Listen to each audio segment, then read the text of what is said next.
Imaginez commander des dizaines d'avions pour plusieurs milliards de dollars, attendre 7 ans, puis dire que les premiers exemplaires sont bons pour la casse. C'est exactement le conflit qui oppose aujourd'hui Emirates à Boeing autour du très attendu 777X.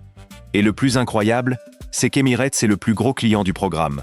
Alors pourquoi la compagnie qui attendait le plus cet avion est-elle aujourd'hui aussi frustrée? Ce n'est pas un scénario de film, c'est la situation explosive qui oppose aujourd'hui Emirates à Boeing. Une confrontation à coups de milliards qui pourrait bien faire dérailler le 777X, ce projet qui devait être le joyau de la couronne de Boeing. Le président d'Emirates, avec une frustration à peine voilée, a même lâché que ses premiers avions seraient plus utiles en boîte de conserve qu'en avion de ligne. Alors, comment en est-on arrivé là? D'une promesse folle à un ultimatum brutal. Voici la guerre du 777X en 5 points. Pour comprendre la crise, il faut revenir à la promesse initiale. Au début des années 2010, Boeing lance le 777X. Ce n'est pas une simple mise à jour, c'est une révolution. L'idée, c'est de créer le successeur ultime de son best-seller, le 777, en explosant toutes les limites de l'ingénierie. Le 777X est vendu comme le biréacteur le plus grand et le plus efficace du monde.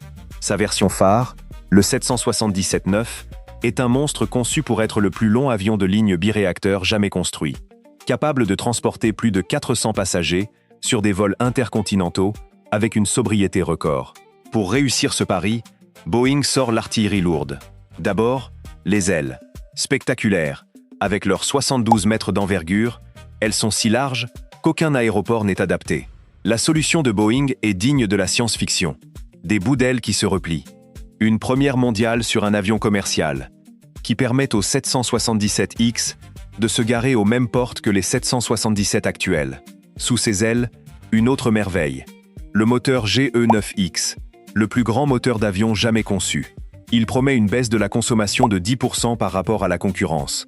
Pour une compagnie aérienne, c'est l'argument massu.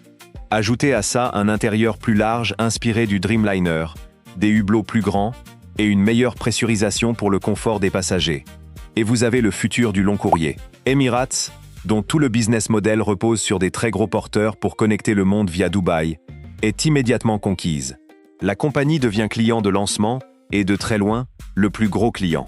La commande est si colossale qu'elle avoisine aujourd'hui les 270 appareils. Le programme est sur les rails, la machine est lancée et la première livraison est alors prévue pour 2020. C'était sans compter sur les turbulences à venir. Ce qui devait être une démonstration de force industrielle s'est transformé en un véritable chemin de croix. Le calendrier, déjà serré, a commencé à déraper bien avant le Covid. Si vous voulez savoir le reste de cette histoire, écrivez-le nous en commentaire.